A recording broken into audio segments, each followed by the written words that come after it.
கடலுக்கு நான் செய்யும் திருமஞ்சனம், செங்கதிருக்கு நான் காட்டும் நீராஞ்சனம்.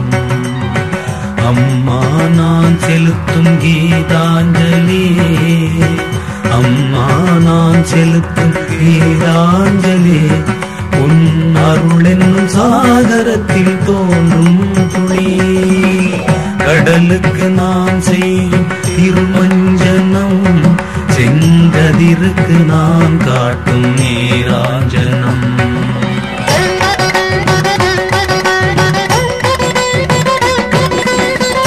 சங்கரன் உதித்தானே காலடியில், அவன் சகலமும் அறிந்தது உன் காலடியில்.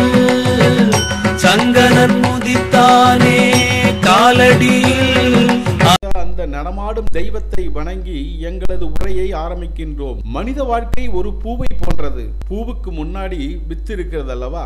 அந்த வித்துக்கு உரமாக என்ன போடுறோம்? குப்பையும் செத்தையும் தான் போடுறோம். அந்த குப்பையும் செத்தையுமே அது எடுத்துக்கொண்டு, அதுல இருக்கிற சத்தை எடுத்துக்கொண்டு அந்த பூவானது மனத்தை வீசுகின்றது. மனிதனுடைய வாழ்க்கையும் அதே போலத்தான். குப்பையும் செத்தையுமான துன்பத்தை தனக்கு சாதகமாக ஆக்கி கொண்டு மனிதன் வளர வேண்டும்.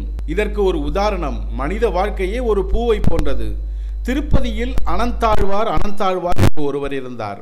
அந்த அனந்தாழ்வார் என்ன செய்தார் என்றால், திருப்பதியில் ஒரு நந்தவனத்தை கட்டி, திருப்பதியில் ஒரு நந்தவனத்தை போட்டு அதில் தினமும் பூவை பறித்து கொண்டு போய் மாலையாக கட்டி தண்ணீரிலே நீராடி விட்டு நேரா திருப்பதி பெருமாளுக்கு கொண்டு கொடுப்பார். அவர் கையை நீட்டி வாங்கிப்பார், கழுத்துல போட்டுட்டு உடனே ஒரு கும்பிட போட்டு வந்துடுவார் அனந்தாழ்வார்.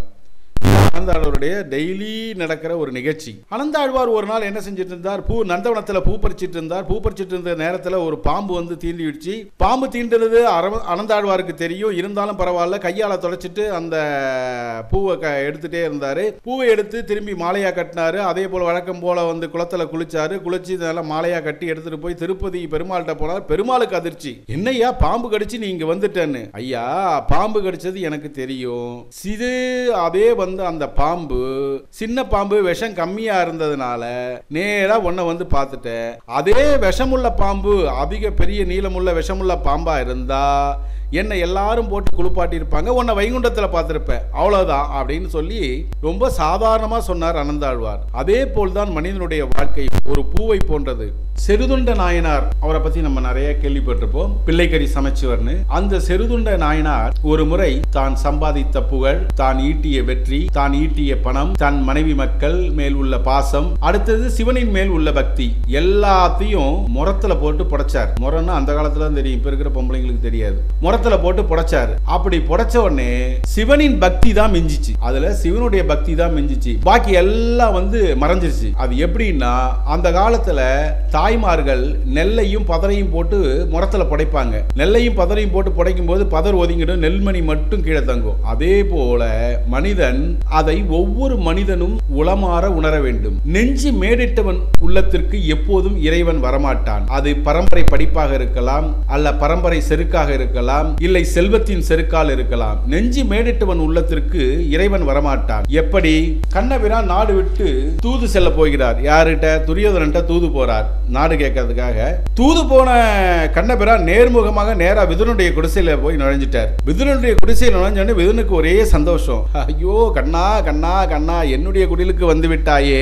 ஐயா கண்ணா, நீ 4 இடங்களில் தான் குடியிருப்பாய். ஒன்னு ஆதிசேஷனில் குடியிருப்பாய், இல்லை பார்க்கடலில் வீட்டிருப்பாய், உலக முடிவில் ஆளிலையில் வீட்டிருப்பாய், இல்லை 4 வேதங்களில் வீட்டிருப்பாய். பண்ணகாவிய பாயலோ பச்சை ஆளிலையோ 4 வேதங்களோ கருதி நீ எய்ததற்கு என்ன மாதவம் செய்தது சிறுகுடில் அப்படிங்கிறார். யாரு? விதுரன். விதுரனுக்கு ஒரே சந்தோஷம். ஏன்னா விதுரன் வீட்டுக்கு எல்லாம் போய் ஆலோசனை கேட்பான், எல்லாம் செய்வான். கடைசியா பாத்தீங்கன்னா சாப்பிடலாம் அப்படின்னா யாரும் சாப்பிட மாட்டான். ஏன்னா வேலைக்காரிக்கு பிறந்தவங்கனால யாரும் சாப்பிட மாட்டான். அப்படிப்பட்ட ஒரு மகானுக்கு கண்ணபிரான் தரிசனம் கொடுக்கிறாரு. எப்படி கொடுக்கிறாரு? ஐயோ கண்ணபிரா கண்ணா கண்ணா கண்ணான்னு விதுரன் கொஞ்சிறார். அப்போ ஒன்னு சொல்றார், அதாவது ஒன்னு நீ பார்க்கடல்ல விட்டிருப்பாய், இல்ல ஆதிசேஷன்கிற பாம்புல வீட்டிருப்பாய், இல்ல உலக முடிவில் ஆளிலையில் வீட்டிருப்பாய், இல்லை 4 வேதங்களில் வீட்டிருப்பாய்.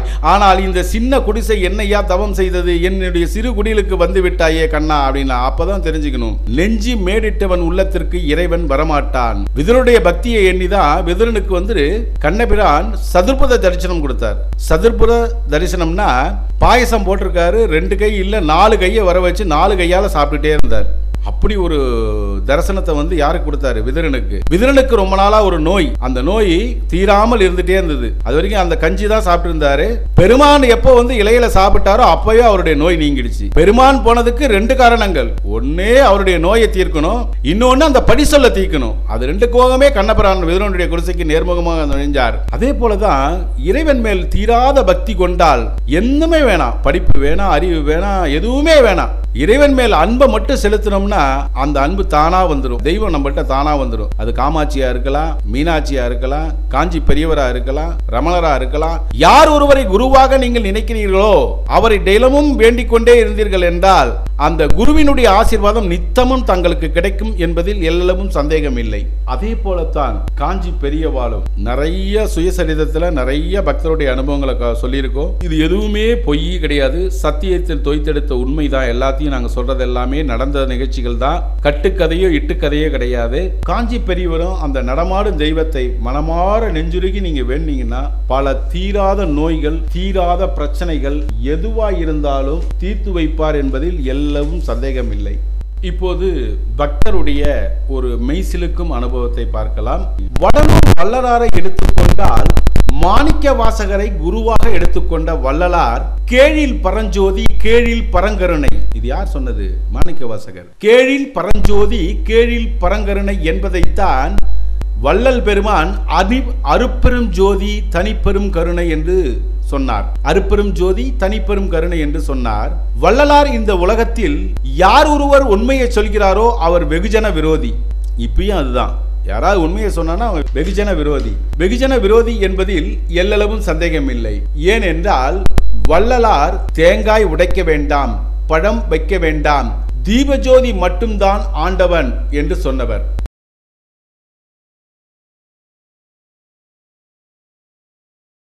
மாமிசம் உண்ணக்கூடாது என்று சொன்னவர் வள்ளலார். இது இப்போதும் விஞ்ஞானிகள் ஒத்துக்கொள்கிறார்கள். எப்படி? ஒரு பாம்பை தாக்கும் பொழுது அது தன் முழு விஷத்தையும் வாயில் கொண்டு வருகிறது.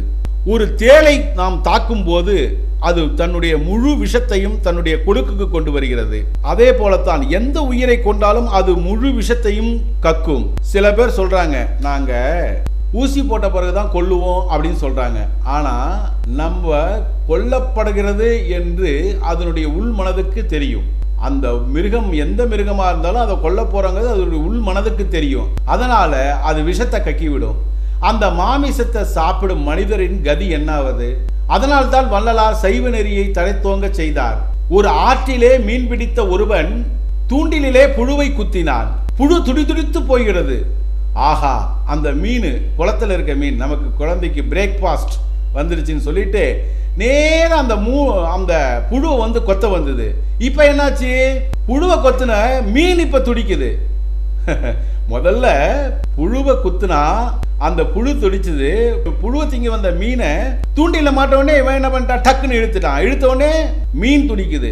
அந்த துடிக்கிற மீனை நம்ம சாப்பிட்டா நம்ம வாழ்க்கையில எப்படி துடிக்கணும்? அதுதாயா வேணான்னாரு வள்ளலார். சைவ நெறியை கடைபிடிங்க அப்படின்னு சொன்னது காரணம். அதனாலதான் வள்ளலார் ஜீவகாருண்யத்தை கடைபிடித்தார். எல்லா உயிர்களிடத்திலும் அன்பு காட்டு என்றார். அப்பேற்பட்ட வள்ளலாரை விட்டார்களா பாவிகள்? அவர் அருளியது அறுப்பா அல்ல மறுப்பா என்று கோர்ட்டிலே கேஸ் போட்டார் நாவலர் என்பவர். கேசிற்கு ஆஜராக வந்த வள்ளலாரை பார்த்தவுடன் நாவலர் எழுந்திருந்து வணங்கினார். அப்போது ஜட்ஜி கேட்டார், எதிரியை பார்த்து நீ வணங்குகிறாய் என்றால் அவர் மேல் ஏன் நீ அதாவது கேஸ் பிராது கொடுத்திருக்கிறாய் என்று கேட்டார். என்னமோ தெரியவில்லை ஜட்ஜ் ஐயா, அவரை பார்த்தவுடன் வணங்க வேண்டும் போல் உள்ளது என்றார் நாவலர். உடனடியாக ஜட்ஜி கேஸை தள்ளுபடி செய்து விட்டார். மகான்கள் எப்போதும் நீர்த்த நிலையில் இருப்பதால் அவர்களுக்கு விருப்பு வெறுப்பு அவர்களுக்கு கிடையாது. அதனால் மனிதன் உட்பட எல்லா உயிர்களிடத்தும் அன்பு செலுத்துவார். வள்ளலார் இந்த உலகத்திற்கு பல நல்ல விஷயங்களை சொன்னார். நம்ம அதுல எதை எடுத்துக்கிட்டோம்? நம்மால் தப்பும் பண்ணுவா, சாமியும் கும்பிடுவா, பொய் பித்தலாட்டமும் பண்ணுவா. அதுக்கு சாமி ஒத்துக்கணும். நேர்மையா இருன்னு சொன்னா ஒத்துக்க மாட்டான். நம்பாளு இல்ல நேர்மையா இருன்னு எவன் ஒருத்தர் சொல்றானா சொன்னவன் இருக்க மாட்டான். அதான் நம்ம ஆளு. நம்ம ஆளுங்க எவ்வளவு வஞ்சனையுடைய ஆளுங்கன்னு இப்ப பாருங்க. புத்தரு ரொம்ப நாளைக்கு அப்புறம் மனைவியை வந்து சந்திச்சார். மனைவி அடுக்கடுக்கான பல கேள்விகளை கேட்கிறாங்க. சில கேள்விகளுக்கு புத்தர் பதிலே சொல்ல மாட்டார். அதான் அவருடைய ஸ்டைல், அவருடைய அழகு. கேள்விகளுக்கு பதிலே சொல்லல. அப்போ அவங்க மனைவி கேட்கிறாங்க, இரவு 12 மணிக்கு ஒரு திருடனை போல் வீட்டை விட்டு போனீர்களே, ஏன் என்னிடம் சொல்லவில்லை? உங்களை வாழ்த்தி வழி அனுப்பியிருப்பேனே நான், ஏன் என்னிடம் சொல்லாமல் போனீர்கள் என்று கேட்டார். புத்தர் உடனே, அன்று நானும் நீயும் இருந்தது வேற, இப்போது உள்ள நிலை வேறு. அப்போது நானும் நீயும் இருந்த நிலை வேறு, இப்போது உள்ள நிலை வேறு. இப்போது என்னிடம் உள்ளது அன்பு, அந்த அன்பின் காரணமாகத்தான் உன்னிடம் மன்னிப்பு கேட்க வந்தேன் என்று சொன்னார் புத்தர். மனைவி உடனே, மன்னிப்பு கேட்பதெல்லாம் ஒருபுறம் இருக்கட்டும், இந்த குழந்தையை யார் வளர்ப்பது என்று ஒருபுறம் யோசித்தீரா என்று கேட்டார். அதற்கு புத்தர் கையில் உள்ள பிச்சை பாத்திரத்தை கொடுத்து, இதுதான் இவனுக்கு தீராத சொத்து என்று கொடுத்தார். ஞானிகள் ஒரு வார்த்தைக்கு மேல் பேச மாட்டார்கள். அப்படிப்பட்ட புத்தரை நாம் நாட்டை விட்டே விரட்டி விட்டோம். ஏன் விரட்டி விட்டோம்? உண்மையை பேச வேண்டும், கொல்லாமை கூடாது, இப்படி எக்ஸெட்ரா எக்ஸெட்ரா நேர்மையா நாணயத்தை அடிக்கடி அவர் வலியுறுத்தி சொன்னதுனால புத்தர் வேணாம் அப்படின்னு அவரை அனுப்பிட்டோம். ஆனா அவர் ஜப்பான், இலங்கை, ரஷ்யா, இப்படி எல்லா நாட்டிலையுமே புத்த மதம் ரொம்ப தலை தோங்கியது. ஆஹா, புத்தர் வெளிநாட்டிலிருந்து வரவங்க, புத்தர் இந்த மரத்தடியில தான் உட்கார்ந்தாரா, புத்தர் இந்த மரத்துல தான் தவம் பண்ணாரா, புத்தர் இந்த வழியா தான் நடந்து போனாரா என்று கேட்டவுடனே, ஆஹா, நம்ம ஆளுங்கெல்லாம் யோசனை பண்ணிட்டான். புத்தர் உடனே நம்ம ஆளு தானே, நம்ம ஏன் அவரை விரட்டி விட்டோம், அவரையும் நம்ம பக்கம் சேர்த்துக்கலாம்னு சொல்லிட்டு என்ன பண்ணா, புத்தரும் நம்ம ஆளுதான் அப்படின்னு சொல்லி அவர் வச்சு இந்த சக்கரத்தை கொடியில போட்டான். அவனுடைய கொள்கை பிடிக்காம விரட்டி விட்டான். எல்லா நாட்டுக்காரனும் அவனை ஏத்துக்கிட்டோடனே நம்ம அவன் வந்து அவருடைய சக்கரத்தை வந்து கொடியில போட்டாங்க. இதான் நம்ம ஆளுங்க. பீகார் என்றதுக்கு என்ன அர்த்தம்னா புத்தர் நடமாடும் இடம் என்று பெயர். காந்திஜி தன் வாழ்நாளில் 120 வரை வாழ்வேன், 120 வயது வரை வாழ்வேன் சொன்னவர். காந்திஜி தன்னுடைய வாழ்நாள்ல 120 வயது வரை வாழ்வேன் என்று சொன்னவர். பிறகு இனக்கலவரத்தை பார்த்த காந்திஜி மனது நொந்து போய் சாவு எப்போது வரும் என்று எதிர்பார்த்திருக்கிறேன் என்று சொன்னார்.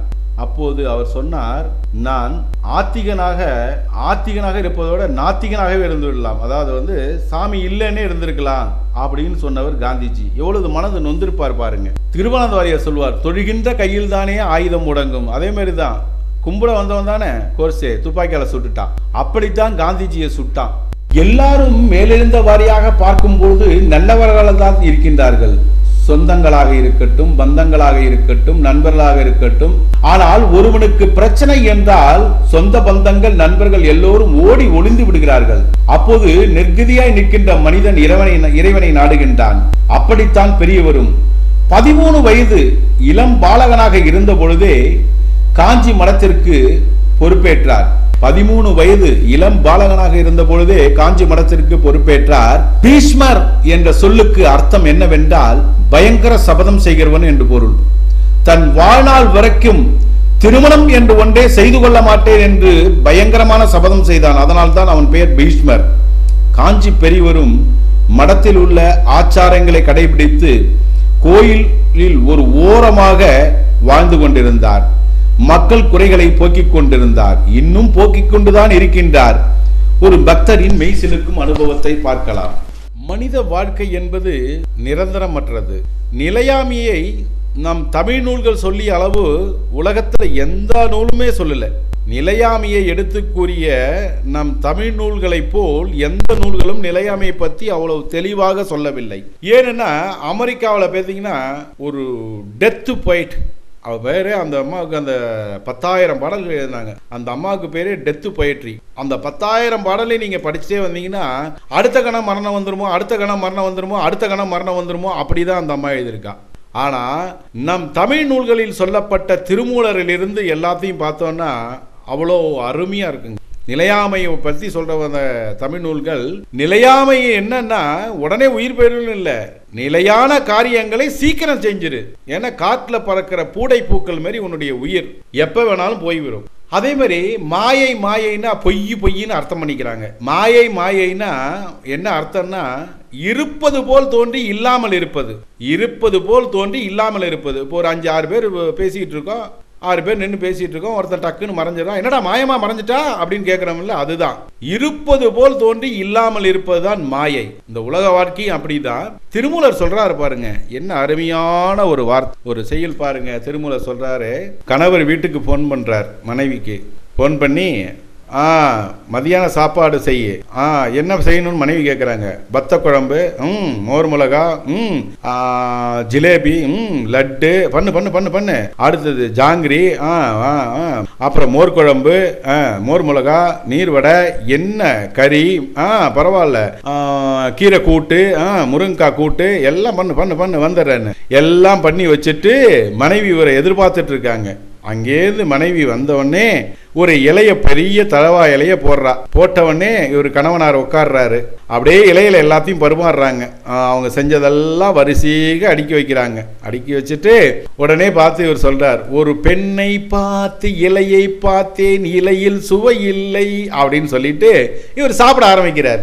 சாப்பிட்றார். எதே ஃபஸ்ட்டு சாப்பாடு சாப்பிட்டுட்டு, அருமையாக இருக்குது நீ சொன்னது, அடாடாடாடா மோர் குழம்பு சும்மா சூப்பர், அடாடாடா இதேமாரி யார் பண்ணுவா அப்படிங்கிறார். உடனே என்னங்க அப்படிங்கிறா. ஒன்றும் இல்லை ஒன்றும் இல்லை ஒன்றும் இல்லை. அடுத்தது வத்த குழம்பு போடு அப்படிங்கிறாரு. ஜாங்கிரி சாப்பிட்றாரு அப்படிங்கிறார். திரும்பியும் ஆனால் என்னங்க அப்படிங்கிறாங்க மனைவி. ஒன்றும் இல்லை நீ சாப்பிட்ட சாப்பாடு கொஞ்சம் காரம் அதிகமாக இருக்கு அப்படிங்கிறாரு. அடுத்தது குலோப்ஜானை போட்டு சாப்பிட்றாரு. அடுத்தது ரொம்ப வேகமாக இரும்புறாரு. வேகமாக இருந்துட்டு இடது மாற பிடிச்சிக்கிறாரு. என்னங்க மனைவி கேட்குறாங்க, என்னங்க வேகமாக இருமுறீங்க, இடது மாற வேற பிடிச்சிருக்கிறீங்க. ஐயோ எனக்கு ஒன்றும் இல்லை அந்த அந்த அந்த ஃபோனுக்கு பக்கத்தால் டாக்டருடைய நம்பர் இருக்கு, டாக்டருக்கு ஃபோன் பண்ணு, என்னால் உட்காரவே முடியல, நான் அப்படியே கீழே படுத்துக்கிறேன் அப்படின்னாரு. கீழே படுத்தாரு. அவ்வளவுதான், போய் சேர்ந்துட்டாரு. அடப்பண்ணி வைத்தார், அடிசிலை உண்டார். அடப்பண்ணி வச்சார்னா பணியார வச்சார். அடிசிலை உண்டார், சாப்பிட்டார். அதான் வேணாம். மடலாளாருடன் மந்தனம் கொண்டார், மனைவியோட சந்தோஷமா பேசிட்டு இருந்தார். இடது பக்கமே இறை நொந்தது என்றார், இடது பக்கமே இறை நொந்தது என்றார். கிடக்கப்படுத்தார், கிடந்தொழிந்தாரே. திருமூலர் எப்படி சொல்லியிருக்காரு பாருங்க. திருமூலர் மாதிரி யாராலையும் சொல்ல முடியுமா? 6000 ஆண்டுகளுக்கு முன்பே திருமூலர் அவ்வளவு தெளிவா சொன்னார்.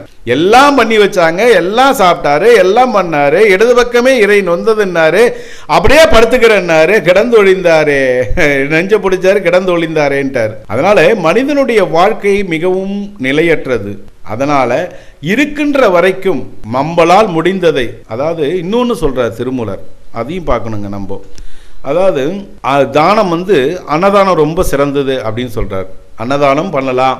ஆமா, நான் எங்க அன்னதானம் பண்றது, எனக்கே வாழ்க்கைக்கு வழி இல்லை, சோத்துக்கு வழி இல்லை, நான் எங்க போய் அன்னதானம்லாம் பண்றது, ஒருவேளை வழிக்கு சாப்பாட்டுக்கே வழி இல்லை. சரி அதெல்லாம் வேணாம் விடு. நேரா ரோட்ல நடந்து போறியா, ஒரு வில்வ மரம் இருக்கா, வில்வ மரத்துல ஒரு 10-15 இலைய புடுங்கு, அந்த இலைய புடுங்கி தண்ணீர்ல கொண்டு போய் கழுவு, கோயில் அச்சகத்தை கொண்டு போய் கொடு, உடனே இறைவன் உன்னை புண்ணியம் பண்ணுவான்னு எழுதிக்கிறான், புண்ணியம் பண்ணன்னு எழுதிப்பாருன்னு சொல்றாரு. ஆமா, நான் எங்க நடக்கிறதுக்கே வழி இல்லை, எங்க போய் வில்வ மரத்தை எங்க தேர்றது, அப்புறம் அங்க இலைய பிடிக்கிறது, அப்புறம் எங்க கோயில்கிட்ட கொடுக்கறது, அதெல்லாம் எங்கய்யா நடக்கிறது. சரி அதுவும் வேணா விடு. சரி நடந்து போறியா, கீழே குனிவியா, குனிவேன். குனிஞ்சின்னா அந்த பில்லெல்லாம் இருக்கு இல்லையா, அந்த பில்லெல்லாம் புடுங்கி அதை மண்ணை தட்டிட்டு கொண்டு போய் பசுமாட்டு வாயில கொடுத்துரு அப்படின்னு. ஆமா, கீழே நடந்து போறாராம், குனியணுமா, புல்ல புடுங்கணுமா, அப்புறம் கொண்டு போய் பசுமாட்டு வாய், இதெல்லாம் யாரையா பண்றது. சரி அதுவும் வேணா விடு. சாப்பிடுவில்ல, நல்லா திம்பில்ல, திங்கும் போது நல்லா பிசைஞ்சு ஒரு உண்டைய, ஃபர்ஸ்ட் சாப்பிட்ற சாப்பாட்டில் ஒரு உண்டையை எடுத்து, யார் சாப்பிட்றா, எங்கே சாப்பிட்றா, எது சாப்பிட்றன்னு நேராக கொண்டு போய் ரோட்டில் வச்சிரு. அது ஏதாவது ஒரு சிற்றுயிலுக்கு வந்துடும். அதையாவது பண்ணுவியா? ஆமாம், நான் சாப்பிட்றதே நேரம் கட்டு போய் சாப்பிட்றேன், பசியில் அவதியாக சாப்பிட்றேன், அப்படியே அள்ளி போட்டுக்கிறேன், எங்கே போய் நான் இது பண்ணுறது அப்படின்னு. சரி அதுவும் வேணாம். யாருக்கும் துன்பம் தராமல் நீ பேசாமல் இருந்தாலே இறைவன் ஒன்று புண்ணியம் பண்ணுவோன்னு எழுதிக்கிறான் அப்படின்னு சொல்கிறார் திருமூலர். என்னென்ன சொல்றாரு? ஃபர்ஸ்ட் கொண்டு போய் அன்னதானம் பண்ணுங்கிறார், அதுவும் முடியலையா? அடுத்தது கொண்டு போய் வில்வ மரத்தை கொடுங்கிறார், அதுவும் முடியலையா? அடுத்தது கொண்டு போய் புல்ல கொண்டு போய் பசுமாட்டு கொடுங்கிறாரு, அதுவும் முடியலையா? சாப்பாட்டில் ஒரு உண்டை எடுத்து வை, அதுவும் முடியலையா? யார்கிட்டையும் பேசாம இரு, இதுவே உன்னை இறைவன் புண்ணியம் பண்ணுவோன்னு எழுதிக்கிறான் அப்படின்னு சொல்றார். அதே மாதிரிங்க திருமூலர் சொல்லாத சாஸ்திரங்கள் கிடையாது, திருமூலர் சொல்லாத வித்தைகள் எதுவுமே கிடையாது. இன்றளவும் அந்த மருத்துவர்கள் ஒத்துக்கிறாங்க. எப்படின்னா, ஒரு தாய் கருவுற்று இருக்கும் பொழுது அவளுக்கு மலஜலம் சரியாக கழியவில்லை என்றால், ஒரு தாய் கருவுற்று இருக்கும் போது அவளுக்கு சரியாக மலஜலம் கழியவில்லை என்றால் அந்த குழந்தை மந்தகதியில் பிறப்பான். அந்த மந்தகதினா நம்ம தான் எடுக்கணும், நம்ம தான் ஊட்டணும், நம்ம தான் உட்கார வைக்கணும், நம்ம தான் எல்லாம் பண்ணணும். அந்த மந்தகதியில பிறக்கிற குழந்தை அதே மாதிரி தான் இருக்கும். அதே மாதிரி தாய் கருவுற்றிருக்கும் காலங்களில் சிறுநீர் சரியாக கழியவில்லை என்றால் அந்த பிறக்கின்ற பையன் ஊமையாக பிறப்பான்னு சொன்னார் திருமூலர். சிறுநீர் சரியாக கழிக்கவில்லை என்றால் அந்த பையன் ஊமையாக பிறப்பான். அது மட்டுமா சொன்னாரு, சிறுநீரும் மலஜலமும் சரியாக கழிக்கவில்லை என்றால் அந்த தாய் அந்த பிறக்கின்ற குழந்தை கண்ணில்லாமல் பிறக்குனார். இன்னைக்கு மருத்துவம் ஒத்துக்கிறானே அது எல்லாத்தையுமே. 6000 ஆண்டுகளுக்கு முன்ன திருமூலர் சொன்ன கருத்தை இன்னைக்கு ஏத்துக்கிறான். அவர் இதுல மட்டுமா, மருத்துவத்திலையும் சரி, மக்கள்லையும் சரி, நடைமுறையிலும் சரி, வாழ்க்கையிலும் சரி, திருமூலர் அப்படின்னா சிவபெருமான் தான். அதுக்கு ஒரு பெரிய ஹிஸ்டரி இருக்கு, அது இப்ப சொல்ல முடியாது.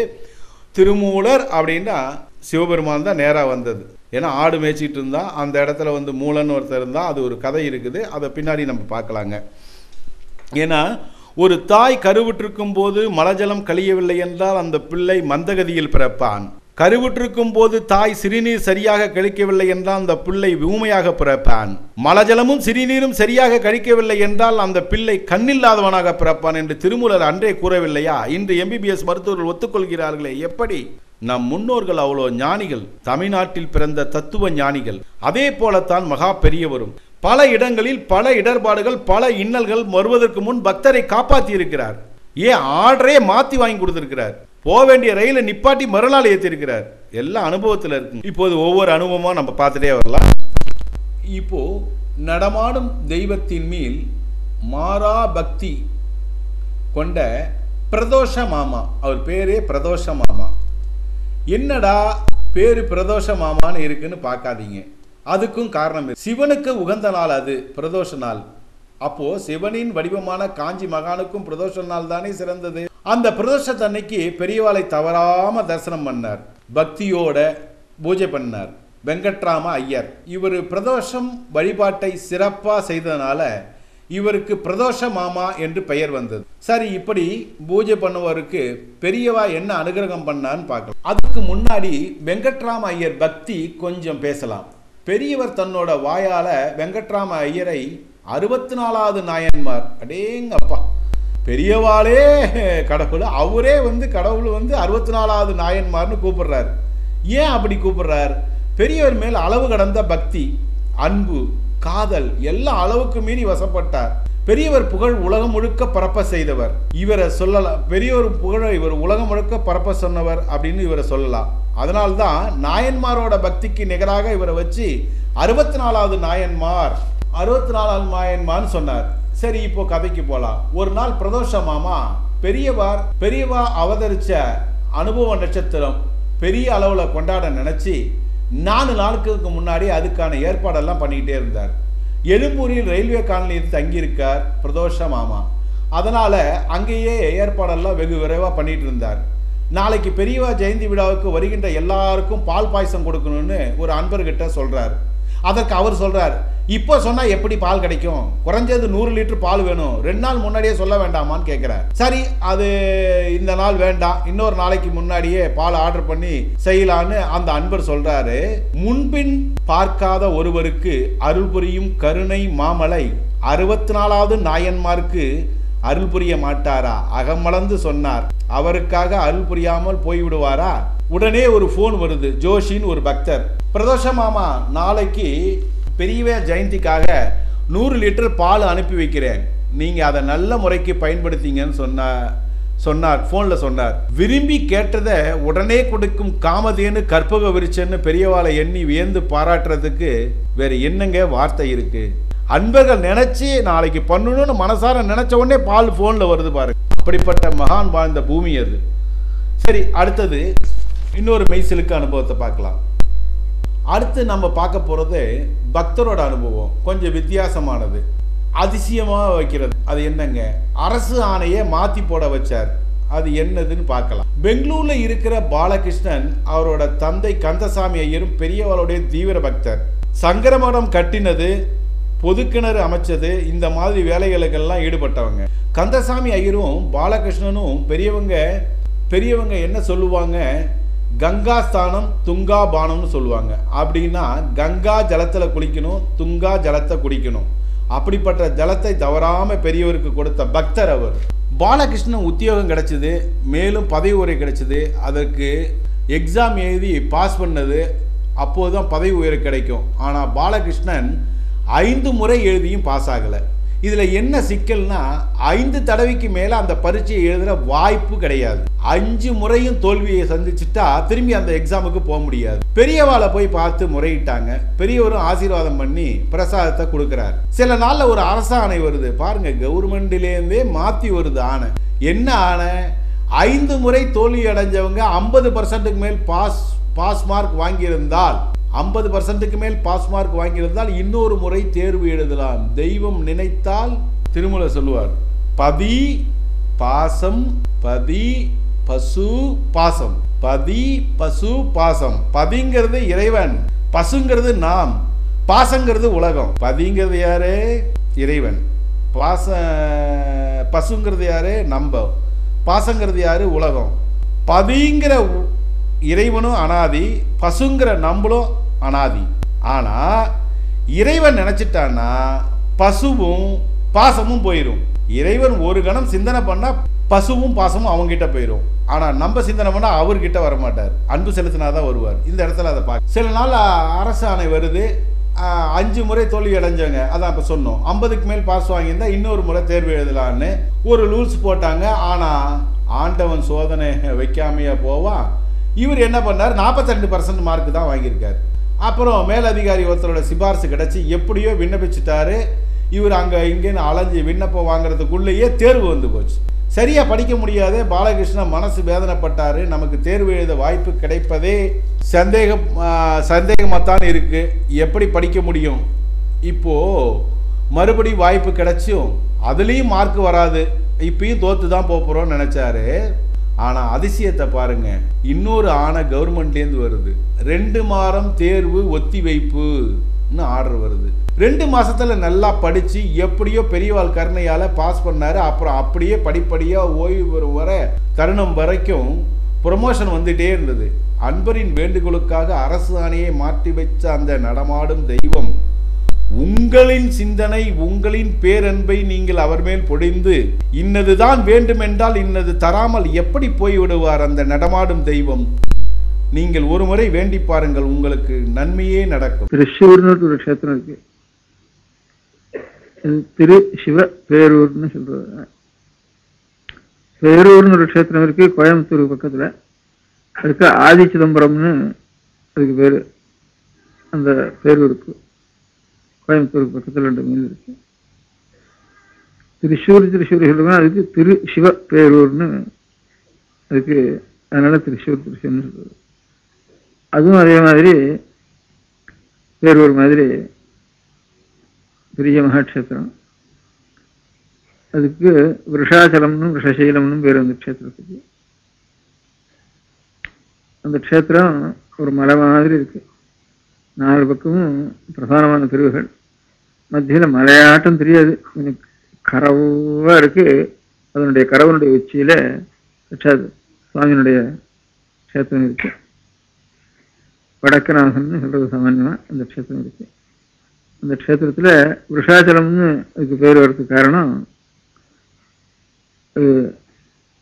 வெள்ளை சிலையா இருக்குமான்னு தெரியல அந்த மலை.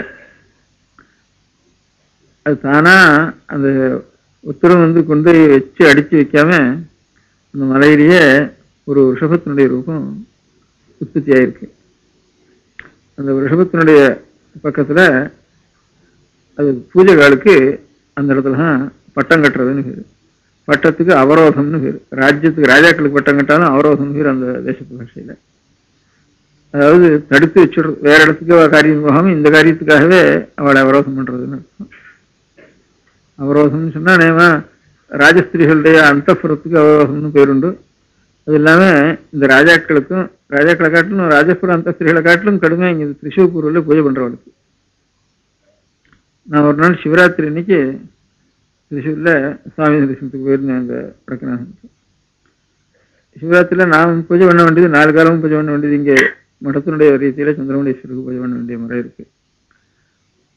இதில் அவகாசம் கொஞ்சம் சிரமப்படுத்தி எடுத்துட்டு அங்கே அது மகாட்சேத்திரம் ஆச்சு. அன்னைக்கு எங்கேயாவது வந்திருக்குமே, இங்கே போய் தரிசனம் பண்ணிட்டு வரணும்ட்டு அந்த இடத்துக்கு போய் தரிசனம் பண்ணிட்டு வந்தேன்.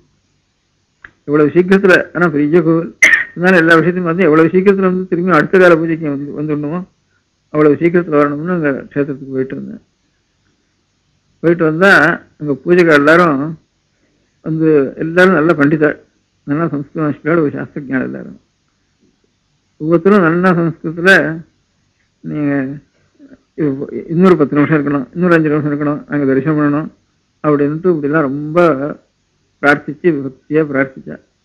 ஏன்னா நான் ரொம்ப சீக்கிரத்தில் போகணும்னு, எங்கள் ஜென்மத்தில் நீங்கள் போயிட்டேன்னா இனிமேல் எங்கள் தரிசனத்துக்கு பார்க்க முடியாது எங்களால் அப்படின்னு சொன்னாங்க. ஏன் இப்படி? இந்த 4 சதத்துக்கு தவிர அண்ணாண்ட போகிறதுக்கு உங்களுக்கு அதிகாரம் கிடையாது அப்படின்னு 2வது பிரகாரம் இருக்கு. அவளுக்கு மலஜலாதிகளும் கொண்டு அந்த கோவிலையே இருந்து அது கன்னட கோவிலுக்கு பக்கத்துலேயே விட்டு அது கன்னடா போகக்கூடாதுன்னுட்டு 7-8 வயசுல 8-10 அத்தியானம் 13 வயசுக்கெல்லாம் நம்பூரி குழந்தைகளுக்கு வேதாத்தியானம் ஆகிடும், பூர்த்தி ஆகிடும். வேதாத்தியானம் அநேகமாக பண்ணாத நம்பூரி குழந்தை இருக்கவே மாட்டேன், இன்னைக்கும் இல்லை அப்படின்னு சொல்லலாம். அந்த மாதிரி அவள் அத்தனை பேருக்கும் வேதாத்தியானம் ஆன உடனே அவலோசம்னு அந்த ரிஷபத்தினுடைய சன்னிதானத்தில் அவளுக்கு வந்து பட்டம் கட்டி வச்சு விடுறான். அந்த பட்டம் கட்டி வச்சுட்டா இவளுக்காக ஆசை வந்து வெளியில் ஒரு கர்மாசிக்காரம் இதான் நினைந்ததானாலும் அப்போது கொச்சிராஜாவுக்கு எவ்வளோ மரியாதைகளுடைய பரிவாரங்களோ அவ்வளோ பரிவாரங்களும் அனுப்பிச்சு இவளை ஜாக்கிரதையாக கொண்டு போய் விட்டு அப்புறம் கொண்டு வந்துடுறான். ஜென்மபரியந்தம் பிரம்மச்சரியத்தோடு இருக்கணும் அவள். ஆகினா அந்த கோவிலை விட்டு வெளியில் போகக்கூடாது. கோவிலை தவிர வேறொன்றும் தெரியாத அவளுக்கு. அங்கேயே சாஸ்திரங்களை வித்தியாசம் பண்ணிட்டு அங்கேயே இருந்துட்டு கொண்டு இன்றைக்கி அந்த மாதிரி பூஜை நடக்குதுங்க. அந்த மாதிரி பிரம்மச்சரிய நமத்தோடு இருக்கிறவங்க தான் அந்த பூஜை பண்ணணும்னுட்டு அப்படி வச்சுட்டு இருக்காங்க. அவள் வேற லோகமே அவளுக்கு தெரியாது அப்படி பார்த்துட்டு இருக்காங்க. அதனால ரொம்ப வயசானவா இருக்கா, 50 வருஷம் வரைக்கும் அந்த கோவிலை தவிர வேற ஒன்றும் தெரியாது அவளுக்கு. அவள் வந்து அடுத்த க்ஷணம் போயிட்டா எங்களுக்கு ஜென்மத்தில் லாபம் கிடைக்கணும், ஊருக்கு வந்து இந்த ஒரு கேள்விப்பட்டோம், நாங்கள் பார்க்கணும் அவ்வளோ இங்கே எப்போது வருவாளோ வரமாட்டாளோன்னு கூட சந்தேகப்பட்டு இருந்தோம். வந்தாச்சு, இந்த அடுத்த வருஷம் எங்களுக்கு போயிட்டே எல்லாம் இன்னொரு 10 நிமிஷம் இருக்கணும், இன்னொரு 10 நிமிஷம் இருக்கணும்னு இப்படி பிரார்த்திக்க ஆரம்பித்தேன். அப்படி ஒரு கோவில் இருக்கு நம்ம தேசத்தில். அவளுக்கு அதுக்காகவே அர்ப்பணம் பண்ணி பாக்கி இப்போ பிரம்மச்சரிய ஆசிரமத்திலேயே மடாதிபதிகளாக போக முடியாத சில மடங்கள் இருக்கு. இப்போ உடுப்பியில் அஷ்டமடம் மாத்வ மடம் இருக்கு, எல்லாம் பிரம்மச்சரிய ஆசிரமத்திலேயே போகிறா. நம்ம சங்கர மடங்கள்லையும் சில பிரம்மச்சரிய ஆசிரமத்திலேயே பட்டம் கட்டி வைக்கிறேன். ஆனாலும் வெளியில சஞ்சாரம் பண்ணலாம் இருக்கு. அவளுக்கு அப்படின்னா அந்த கோவில் விட்டு அண்ணாண்ட போகிறதுக்கே அதிகாரம் இல்லை. கோவிலுக்கே அடிமை, பகவானுக்கு அப்படியே அடிமையாக படிதாண்டா பத்தினின்னு வசனத்துக்கு சொல்றது. உண்மையாக படிதாண்டமாக அவள் இருந்துட்டு இருக்கணும். அப்படி படி காட்ட முடியாது தானே ராஜாக்களுக்கு எவ்வளவு தூரமோ அவ்வளோ மரியாதை, அவ்வளோதான் பந்தோபஸ்துக்காக தான் அவ்வளோ மரியாதை மாத்திரம் இல்லை. ஏன்னா அவளுக்கு பிரம்மச்சரிய லோகம் வரப்படாதுங்கிறதுக்காக அங்கேருந்து கொண்டு வந்து திரும்பியும் செத்துடுற அந்த இடத்துல.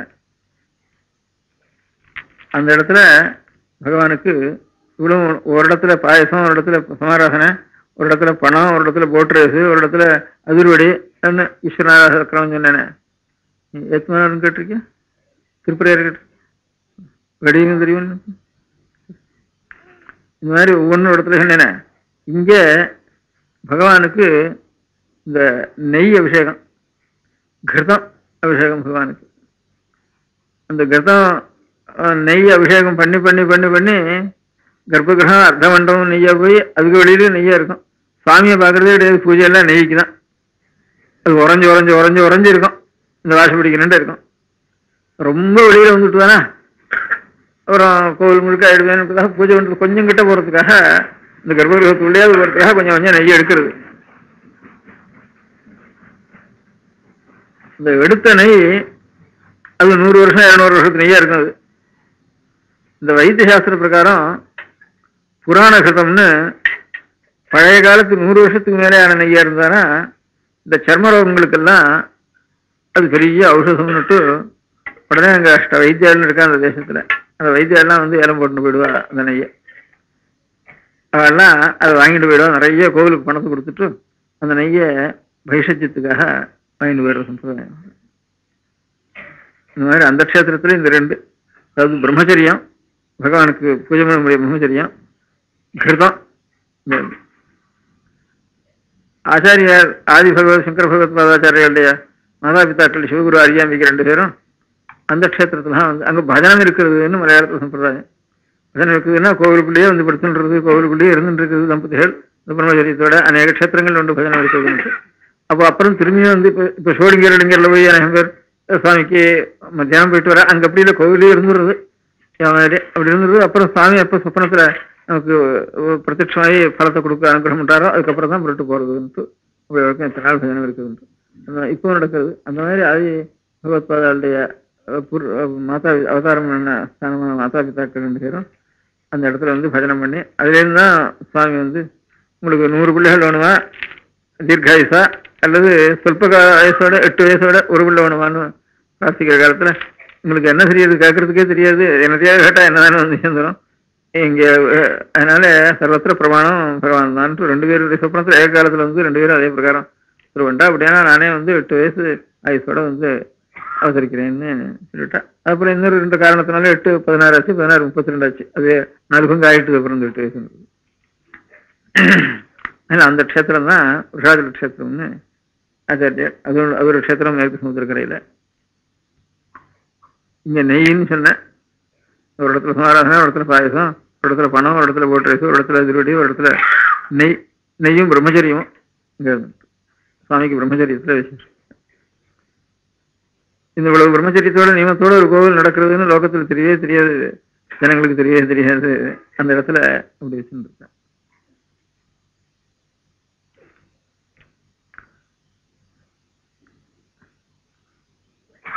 அதுக்கு அடுத்தபடி குருவாயூருங்கிற க்ஷேத்திரம். அது எல்லாருக்கும் குருவாயூரப்பன்னு எல்லாருக்கும் காதல விழுந்திருக்கும். அந்த க்ஷேத்திர சுவாமிக்கு பிரியம் பாகவதம். பாயசம் இல்லை, சமாராதனம் இல்லை, நெய் இல்லை, அதிர்வடி இல்லை, அதெல்லாம் ஒன்றும் கிடையாது. அங்கே போனால் எப்போ பார்த்தாலும் ஒரு 50 பேர் 60 பேர் பாகவத பாராயணம் பண்ணிட்டே இருப்பேன். அங்கே போய் ஒரு தரம் பாகவத பாராயணம் பண்ணிட்டு வரணும்னு ஜென்மத்தில் ஒவ்வொருத்தரும் போய் பாகவத பாராயணம் பண்ணணும், வருஷத்துக்கு ஒரு தரம் போய் பாகவத பாராயணம் பண்ணிட்டு வரணும் அப்படின்னு சர்வதா பாகவத சிரவணம் தான். பாகவத சிரவணம் இல்லை, பாகவத பாராயணம். பக்கத்தில் இருக்கிற ஒவ்வொருத்தருக்கும் 4 பேர் பண்ணுறேன். இன்னும் இந்த அங்கே கோவிலை சுற்றி கோவில் இருக்க முடியாது, நிறைய இடம் இருக்கிறதுக்காக ஒரு புத்தகத்தை வச்சுட்டு பகவானுக்கு பாகவத பாராயணம் பண்ணிகிட்டே இருப்பா. ஸ்ரீமத் பாகவதம் இந்த குருவாயூரப்பன்னு கிருஷ்ண பகவானுங்க.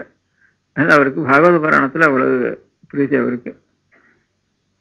பாக்கி இந்த மாதிரி பாராயணத்தினால பிரீத்தி பண்ணுறதுங்கிறது பாக்கி சுவாமியும் கிடையாது. ஒரு திரவியத்தினால பிரீத்தி பண்ணுறது தான் பாக்கி சுவாமி எல்லாம்.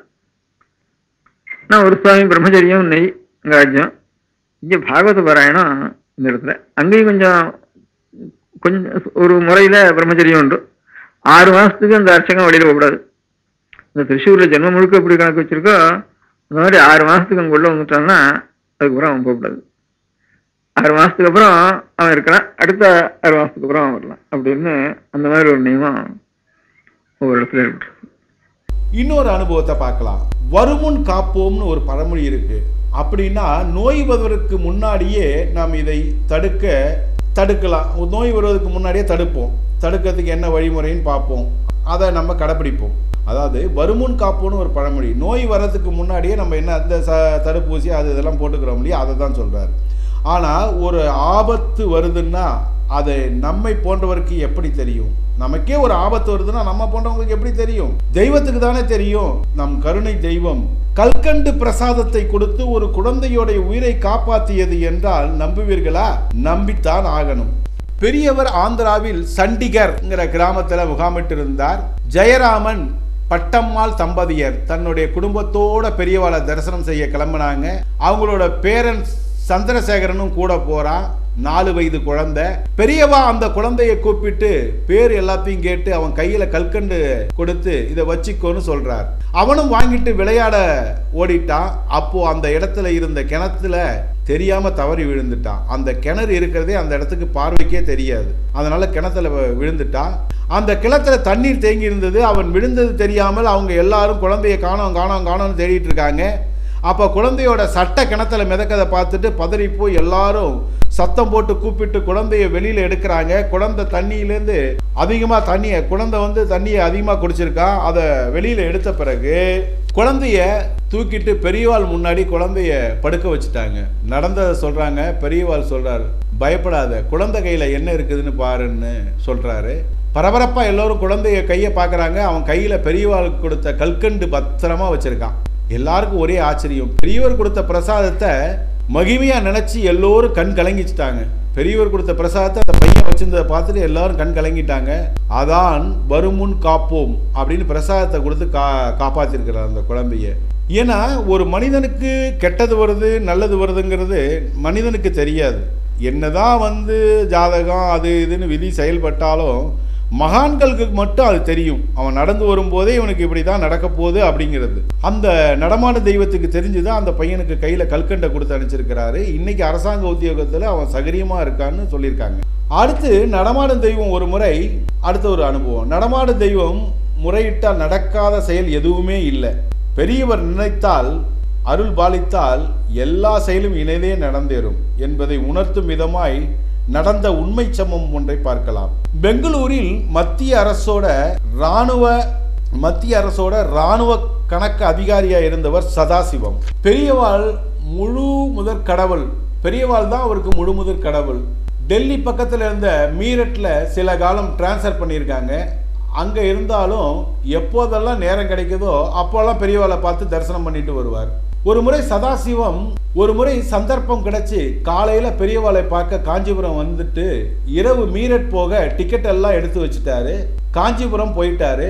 ஆனா அன்னைக்குன்னு பார்த்து பெரியவர் தரிசனத்தை முடிச்சுட்டு ஓய்வு பெற போயிட்டார். இப்ப என்ன பண்றதுன்னு இவருக்கு தெரியல. டிக்கெட் எடுத்தாச்சு, மறுநாள் மீரட் போய் ஆகணும். ஏன்னா ராணுவ வேலை இல்லையா, கன் ஃபைட் மாதிரி இருக்கணும். ஆனா பெரியவாளை தரிசனம் பண்ணாம போறதுக்கு மனசு வரல. பெரியவாளை பார்க்காம அவருக்கு போறதுக்கு மனசு இல்லை. அதனால நினைச்சு பெரியவாளை நினைச்சு கண்ணீரோடு அழுகுறாரு. திரும்பி போறார், கண்ணீரோடு அழுதுட்டே போறார். பக்தர் மனம் கலங்குவதை விரும்புவாரா அந்த கருணை தெய்வம், அந்த நடமாடும் தெய்வம், அந்த கண்கண்ட தெய்வம்? மறுநாள் என்ன நடந்துச்சு தெரியுமா? போபால் வரைக்கும் போக வேண்டிய ரயில் அயோத்தி கலவரம்னு மேற்கொண்டு போக வழி இல்லாம மீண்டும் சென்னைக்கே வந்துருச்சு. ரயில் மீண்டும் சென்னைக்கே வந்துருச்சு. ரயில் வந்தோடனே அதுக்கப்புறம் உடனே காஞ்சிபுரம் போய் பெரியவாளை போனவர் திரும்பி சென்னை வந்தோடனே திரும்பியும் காஞ்சிபுரம் வந்துட்டார். பெரியவாளை கண்ணார தரிசனம் பண்ணிட்டு அடுத்த நாள் ரயில் ஏறி டிக்கெட் எடுத்து ரயில் ஏறி மீரட் போய் சேர்ந்துட்டார். பெரியவாளை கருணை என்ன சொல்வது? ஒரு உண்மையான பக்தருக்கு அவருடைய வேண்டுகோளை நிறைவேற்றுவதற்காக பெரியவா செஞ்ச திருவிளையாடலை பாருங்க. நிறைய பண்ணியிருக்காருங்க, கோடிக்கணக்கான திருவிளையாடல். அதில் நமக்கு தெரிஞ்சது இவ்வளவுதான். நமக்கு தெரிஞ்சது உண்மையை நிறைய பேர் சொன்னதை தான் நாங்கள் படிச்சுட்டு இருக்கோம். இதை தாண்டி நிறைய நடந்திருக்கும். அவர் எங்கே உலகம் பூரா சுற்றி இருக்கிறார். ஒரு வேண்டுகோள் வைத்து கண்ணீர் மல்க வேண்டினால் கருணை தெய்வம் கட்டாயம் அருள் புரிவார். அடுத்த ஒரு நிகழ்ச்சி, கெடம்பித்துவான் சுபாஷ் சந்திரன் வாழ்க்கையில் பெரியவாள் அருள் புரிந்த ஒரு நிகழ்ச்சியை பார்க்கலாம். விநாயகர் ராமின் அவரோட தம்பி தான் சுபாஷ் சந்திரன். சுபாஷ் சந்திரனுக்கு அமெரிக்கா போறதுக்கு ஒரு முறை வாய்ப்பு வந்தது. அவரும் அதை ஏத்துக்கிட்டார். அந்த காலத்துல பாத்தீங்கன்னா சென்னையிலிருந்து நியூயார்க் போறதுக்கு வாரத்துக்கு ஒரே ஒரு நாள் தான் விமான சேவை இருந்தது. சுபாஷ் அவர்கள் ஒரு குறிப்பிட்ட தேதியை சொல்லி அன்னைக்கு டிக்கெட் போட சொல்லிட்டாரு. டிக்கெட்டும் வந்துருச்சு. இவர் அந்த நாள்ல டிக்கெட்டு புக் பண்ண சொன்னார். அந்த வாரத்துல அவங்க அம்மாவுக்கு தவசம் வந்துருச்சு. ஐயோ, இது ஞாபகம் இல்லாமல் நாம அதே வாரத்துல வெளிநாடு போக ஏற்பாடு பண்ணிட்டோமே, அவங்க கிட்டையும் வரப்போறதா சொல்லிட்டோமே, அன்னையோட தவசத்துக்கு நாம் இருக்கணுமே, நாம் அவங்க கிட்ட கேட்டு அடுத்த வாரம் டிக்கெட்டை மாற்றி போடலாம்னு சொல்லலான்னு முடிவு பண்ணி அவருக்கு அம்மாவோட திவசம் இருக்கிறதுனால பணமோ பதவியோ எனக்கு பெருசா தோணல. அதனால அவங்கள கூப்பிட்டுட்டு விஷயத்தை சொல்லி மாற்ற முடியுமான்னு கேட்கிறார். அவங்களும் மாற்றி தரத்துக்கு சம்மதிச்சுட்டாங்க. சுபாஷுக்கும் ஒரே சந்தோஷம். அன்னைக்கு செய்ய வேண்டிய கடமையெல்லாம் சிறப்பா செஞ்சாரு. அடுத்த வாரம் கிளம்புறாரு. ஆனா அதுலயும் ஒரு சிக்கலான சூழ்நிலை. இவர் கிளம்புறதுக்கு அடுத்த நாள் அமாவாசையா இருந்துச்சு. அமாவாசை அன்னைக்கு மூதாதைக்கு செய்ய வேண்டியதை செய்யாம வேற ஊருக்கு வேற நாட்டுக்கு போறோமேன்னு வருத்தப்பட்டு பெரியவாளை மனமுருகி வேண்டினாரு. எனக்கு உன்னை விட்டா வேற யாரும் இல்லை, பெரியவா நீ தான் எனக்கு அருள் புரிய வேண்டுனார். அவர் வேண்டுதலுக்கு தெய்வம் புரிந்த அருள் என்னன்னு தெரியுங்களா? இதுவரைக்கும் நடக்காத அதிசயமா இருந்தது. எல்லாருக்கும் விமான நிலையத்துக்கு போயிட்டாரு. சரி, நம்ம வெளிநாடு போகத்தான் போறோம், அமாவாசைக்கு முடிக்க வேண்டிய கடமையை நம்மளால முடிக்க முடியாதுன்னு நினைச்சிட்டே இருந்தாரு. ஆனா விமானம் புறப்பட வேண்டிய நேரம் நெருங்கிடுச்சு, இன்னும் கிளம்பாமே இருக்கு. அப்போ ஒரு அறிவிப்பு வருது. விமானத்தோட டயர் பழுது அடைந்திருப்பதால் பயணிகள் விமானம் கிளம்ப காலதாமதமாகும். அதுக்குள்ளே பொழுது விடிந்துவிடும். அதனால மற்ற போக்குவரத்து பாதிக்கப்பட இருக்கும். விமானம் நாளை இரவு நியூயார்க் செல்லும். பயணிகள் தங்குவதற்கு இடவசதி ஏற்பாடு செய்யப்பட்டிருக்கிறது. அங்கேயே தங்கிவிட்டு நாளை இரவு சரியாக இந்த நேரத்துக்கு விமானம் புறப்படும். சிரமத்திற்கு மன்னிக்கவும்னு ஒரு தகவல் வருது ஒலிபெருக்கி மூலியமா. சுபாஷுக்கு சந்தோஷம் தாங்க முடியல. பெரியவாளை நினைச்சு ஆனந்தப்பட்டு உடனே கிளம்பி வீட்டுக்கு வந்து மறுநாள் அமாவாசைக்கு அன்னைக்கு வழிபட்டு அமெரிக்க போறார். தன் பக்தருக்கு விமானத்தையே ஒரு நாள் தாமதமாக புறப்பட செய்தவர் அந்த நடமாடும் தெய்வம். இப்படி அதிசயமான மெய்சிலிருக்கும் தத்துவத்தில் தோய்த்தெடுத்த உண்மையான நிறைய பக்தருடைய அனுபவங்கள் இன்னும் கோடான கோடி இருக்கு. அந்த நடமாடும் தெய்வத்தை நீங்கள் மனதார உருகி வேண்டுங்கள். உங்களுடைய பிரச்சனைகள், உங்களுடைய வேதனைகள், உங்கள் குடும்ப பிரச்சனைகள், அதே போல் உங்களுடைய குழந்தைகள் பிரச்சனைகள், திருமணமாகாமல் இருப்பது, குழந்தை இல்லாமல் இருப்பது, பல சங்கடங்கள் எதுவாக இருந்தாலும் அவரை நினைத்து உருகி வேண்டுங்கள். மனமாற 15 நாள் 30 நாள் அப்படி வேண்டுங்க. அதுக்குள் அவருடைய மகிமை உங்களுக்கு கிட்டிவிடும். அதனால் அந்த 15 நாளே அதிகம். அதுக்கு முன்னாடியே அவருடைய மகிமை உங்களுக்கு கிட்டிவிடும். ஆனால் ஒன்று, கண்ணீர் மல்க உருகி வேண்ட வேண்டும். அன்பு மட்டும்தான் நாம் அவர் மேல் வைக்க வேண்டும். பிரச்சனைகளை அவரிடத்தில் விட்டுவிட்டால் தீர்வையின் பற்றி நீங்கள் கவலைப்பட வேண்டாம்.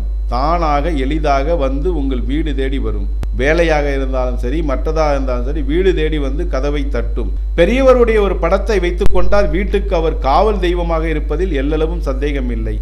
அப்படி படம் இல்லை என்றால் கோவை டிவிக்கு வாருங்கள், பெரியவருடைய படம் நாங்கள் உங்களுக்கு தருகின்றோம் என்பதை கூறி, ஹரஹர சங்கர சிவ சிவ சங்கர ஹரஹர சங்கர சிவ சிவ சங்கர என்று இந்த 9வது வார உரையை மீண்டும் முடித்து அடுத்த வாரம் தொடர்கின்றோம். கடலுக்கு நான் செய்யும் திருமஞ்சனம், செங்கதிருக்கு நான் காட்டும் நீராஞ்சனம், அம்மா நான் செலுத்தும் கீதாஞ்சலி, அம்மா நான் செலுத்தும் கீதாஞ்சலி, உன் அருள் என்னும் சாகரத்தில் தோன்றும் துளி. கடலுக்கு நான் செய்யும் திருமஞ்சனம், செங்கதிருக்கு நான் காட்டும் நீராஞ்சனம்.